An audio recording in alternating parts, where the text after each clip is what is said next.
In 1513, a disgraced Italian diplomat sat in exile and wrote a manuscript that would become the most infamous guide to power ever published. His name was Niccolo Machiavelli. His book, The Prince, was so dangerous that the Catholic Church banned it. 5 centuries later, Robert Greene took that same tradition and distilled thousands of years of power strategy into 48 laws.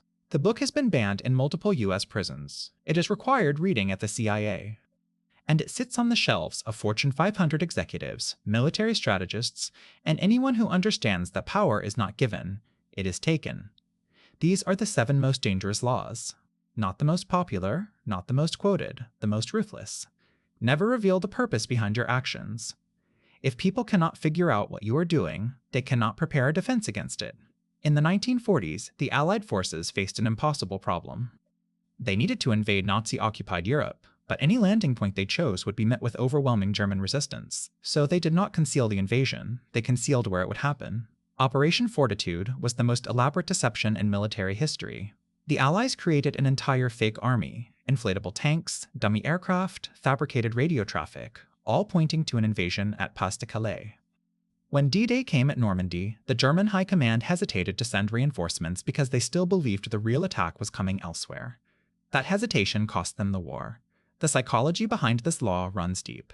Humans are pattern recognition machines. We cannot tolerate uncertainty. When someone's intentions are unclear, our prefrontal cortex enters a state of hypervigilance, burning cognitive resources trying to predict the next move. By concealing your intentions, you force others into a reactive state while you remain in control. Takeaway: you do not need to lie. You simply need to stop volunteering your plans. Let people see a piece of what you are doing, never the whole picture. Ambiguity is a weapon. Everything is judged by its appearance. What is unseen counts for nothing. Be conspicuous. Stand out. Make yourself a magnet of attention. No one understood this better than P.T. Barnum. In the 1840s, Barnum purchased a museum in New York that was failing. He had no money for advertising. So he hired a man to walk through the streets laying bricks in an elaborate, seemingly purposeless pattern, from one corner to the museum entrance and back, in total silence. Within an hour, hundreds of people were following the man. Within a day, newspapers were writing about it. Within a week, Barnum's museum was the most talked about attraction in New York. He had manufactured curiosity out of nothing. The neuroscience here is straightforward. The human brain allocates resources based on salience, what stands out from the background.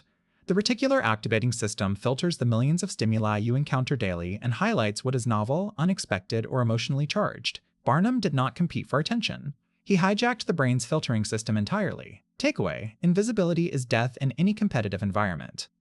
This does not mean being loud or obnoxious. It means being impossible to ignore. Create events, provocations, and spectacles that make people talk about you, even when you are not in the room. All great leaders since Moses have known that a feared enemy must be crushed completely. If one ember is left alight, no matter how dimly it smolders, a fire will eventually break out. In 1959, Fidel Castro seized power in Cuba. He did not imprison Fulgencio Batista's loyalists or negotiate terms. He held public trials and executed hundreds of the old regime's officials and military officers within months. It was brutal. It was merciless. And it worked. There was no counter-revolution, no loyalist uprising, no slow erosion of power. Castro ruled for nearly 5 decades because he understood that half measures in the consolidation of power create enemies who spend every waking moment plotting your downfall. This law exploits a fundamental principle in behavioral psychology, the threat of retaliation.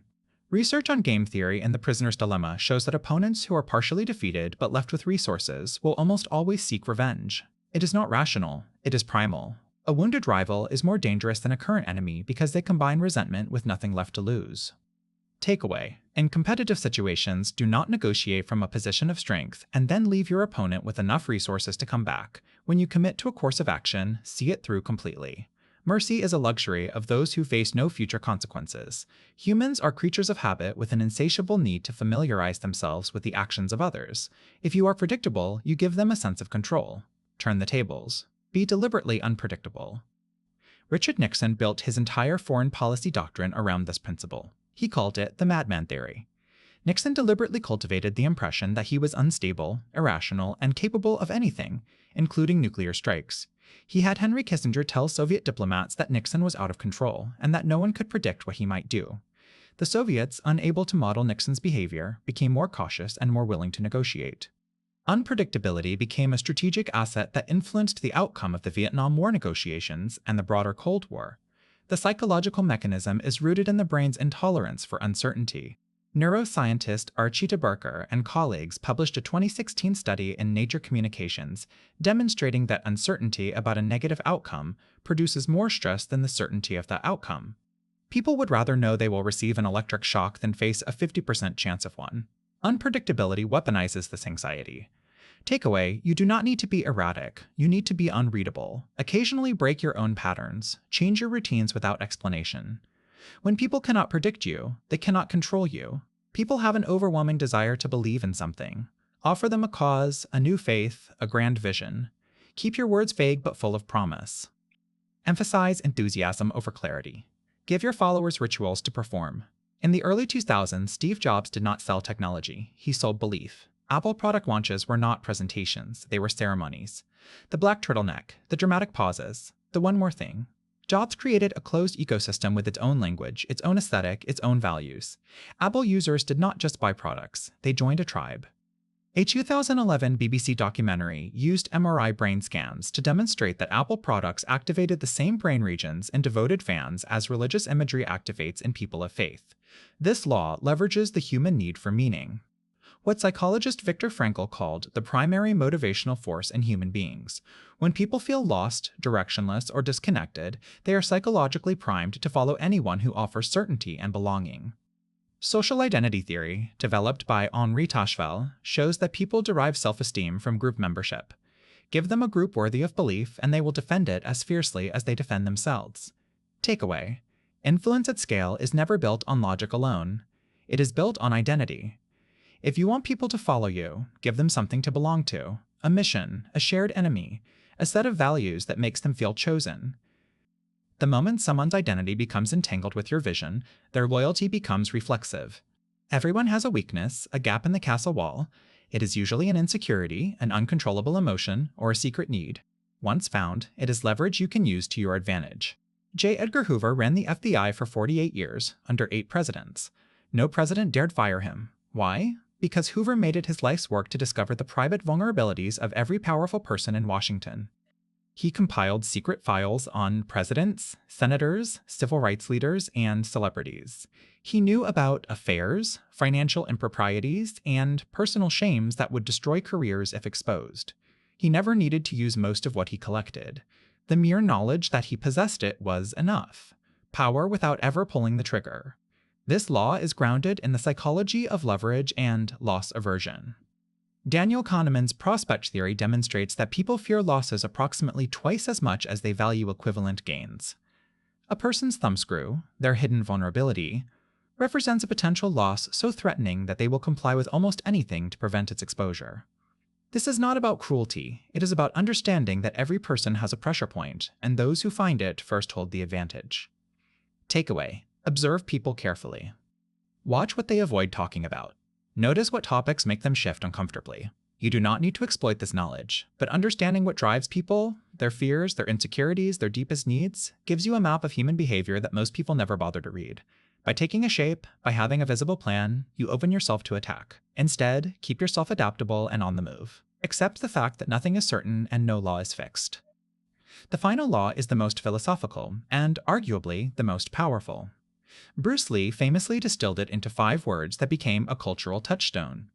Water has no shape of its own, it takes the shape of whatever contains it. It can be gentle enough to sustain life and powerful enough to carve canyons through stone. In warfare, this principle was embodied by the Viet Cong during the Vietnam War. They had no fixed positions, no centralized command structure that could be destroyed, no uniforms, no front lines.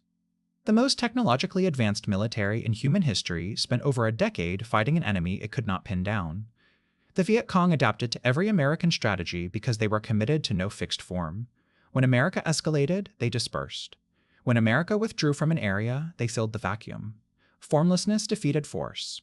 Research in organizational psychology supports this.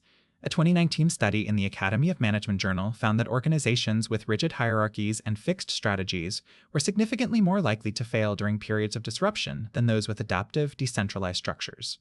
Rigidity is fragility disguised as strength. Takeaway: do not marry yourself to any single strategy, identity, or position. The moment you become predictable and fixed, you become vulnerable. Adaptability is the ultimate form of power because it cannot be countered by any single approach. Robert Greene did not write the 48 Laws of Power as an instruction manual for manipulation. He wrote it as a field guide to a game that is already being played, whether you participate willingly or not. These laws describe reality, not morality. They describe what works, not what is right. The most dangerous person in any room is not the one who uses these laws. It is the one who does not know they exist.